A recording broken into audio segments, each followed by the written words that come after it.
लगता है सॉकेट को बदलने का समय आ गया है। शुरुआत में हम इसके लिए दीवार में छेद करेंगे और चुंबक और रस्सी की मदद से इस तरीके से तार बैठाएंगे। हम तार को केसिंग के अंदर बैठाएंगे और सपोर्ट लगाएंगे।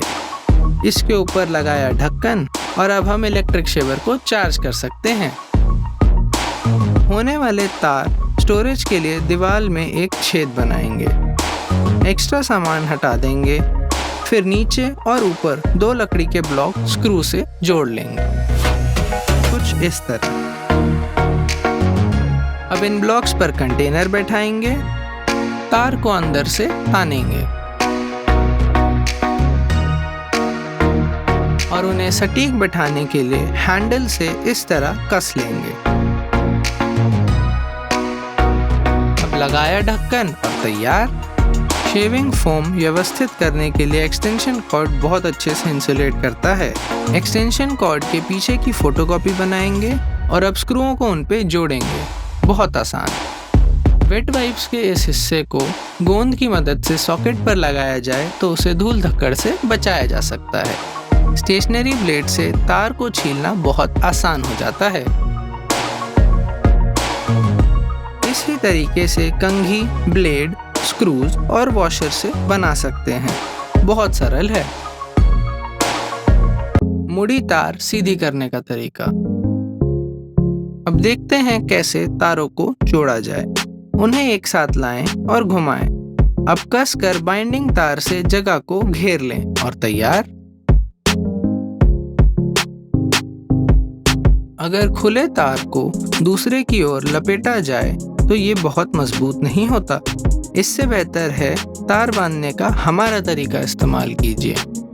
3 तारों को जोड़ने के लिए 2 तारों को पहले तार के इर्द गिर्द घुमाएंगे, उसे मोड़ देंगे ताकि सब कुछ अच्छे से पक्का हो जाए। या फिर उन्हें लकड़ी और प्लायर्स की मदद से घुमा लें। अगर एल्युमिनियम कैन को पिघला दें तो हमें तारों को जोड़ने के लिए एक बढ़िया साधन मिलेगा। ऐसे निशानों से बचने के लिए क्लिप का इस्तेमाल कीजिए। हम 2 तारों को बांधेंगे और फिर एल्युमिनियम रॉड और वेल्डिंग की मदद से उन्हें जोड़ेंगे। अब इन्हें इंसुलेशन से कवर कर दें और सब कुछ तैयार। प्लास्टिक पाइप में तार को भरने के लिए पहले एक तरफ डोरी डालेंगे और दूसरी तरफ वैक्यूम क्लीनर जोड़ेंगे। वो खुद ही डोरी को अंदर खींच लेगा और डोरी के साथ तार भी बैठ जाएगा।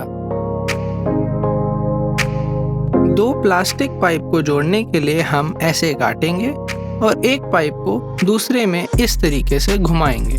ये देखिए, इस तरीके से। प्लास्टिक पाइप के एक छोटे टुकड़े को हम इस तरीके से काटेंगे।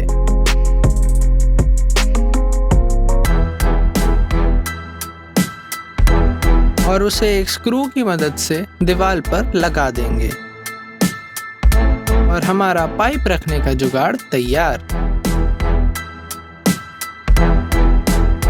और काजू क्लिप को दीवार पर अच्छी तरीके से जोड़ने के लिए पहले छेद में एक लकड़ी घुसा लीजिए, इस तरीके से। अगर क्लिप के नीचे तार हिल रहा है तो उसे काट कर छोटा कर लें, काफी बेहतर होगा। केबल का टुकड़ा काट कर स्टेपलर से जोड़ने पे उसे केबल को बैठाए रखने के लिए जुगाड़ बन जाता है। तार को सही से बैठाने के लिए उसे एक स्टील डावल में घुसा दें। ऐसे ये जोड़ काफी मजबूत होगा, खुद ही देख लीजिए।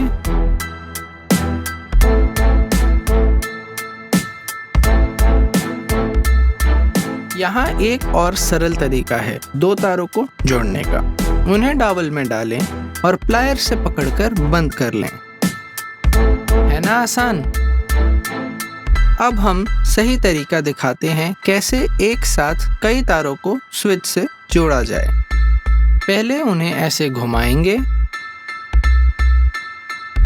अब इन्हें इंसुलेशन टेप से बांधेंगे और इस अतिरिक्त हिस्से को मोड़कर स्विच में डाल लेंगे। अब स्क्रू कस लिया और तैयार।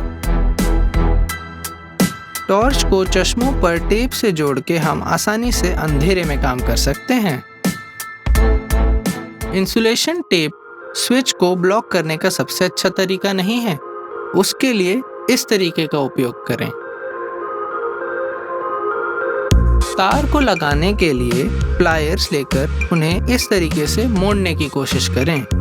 अब उन्हें दोनों छेदों में डाला जा सकता है।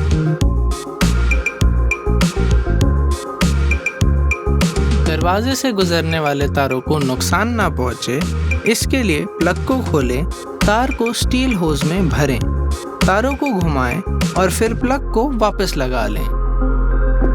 इस तरीके से घुमाइएगा तारों को। अब प्लग को वापस बंद किया और सब कुछ सुरक्षित। ये देखिए। तार को दो हिस्सों में बांटकर दोनों हिस्सों को ऐसे कील पर बांधें।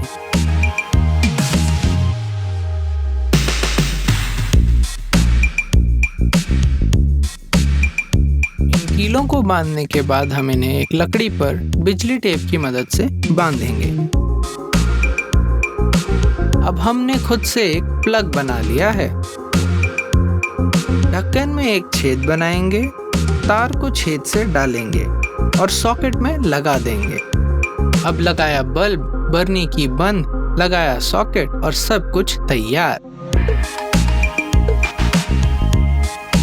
बैटरी लेकर एक बोल्ट के एक टर्मिनल में डालें और दूसरे टर्मिनल में चार्जर को टच करें। अब हमें अपना होममेड पावर बैंक तैयार कर लिया है। कभी कभी इस तरह सीलिंग लाइट को ठीक करने के लिए उस पे एक पेंसिल गोदने से काम हो जाता है। ग्रेफाइट कंडक्टर का काम जो करता है। ये देखिए, चल पड़ा। अब मैं आपको एक दिलचस्प सर्किट का नमूना दिखाता हूँ, जिसमें एक बल्ब और कई स्विचेस हैं। ये 0-1 प्रिंसिपल का एक नमूना है। लेकिन अगर हम इसमें एक और स्विच डालें तो वो बल्ब अकेले ही ऑन ऑफ कर लेगा, बाकी स्विचों से अलग। अगर प्लायर से तार काटनी है तो बस ग्राइंडर की मदद से ये बदलाव कीजिए। है ना कमाल? अगर आप स्टेपलर से पिन निकाल लेंगे तो उसे तार छीलने में आसानी से इस्तेमाल किया जा सकता है। अब हम ग्राउंडिंग करेंगे। एक गमले में मिट्टी लेकर जिप बैग में डालें।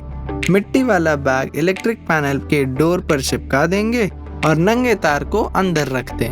हो गई हमारी ग्राउंडिंग।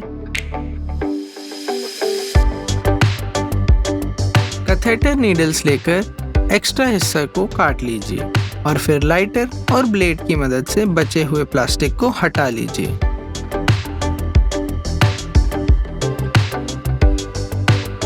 तारों को सुई में डालकर प्लायर से चपटा कर लीजिए।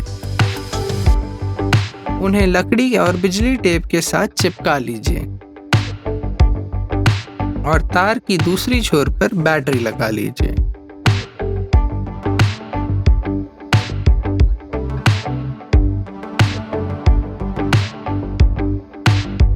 इस छोर पर बैटरी लगाई और हमारा होममेड बर्नर तैयार। देखते हैं क्या कमाल लिखा है।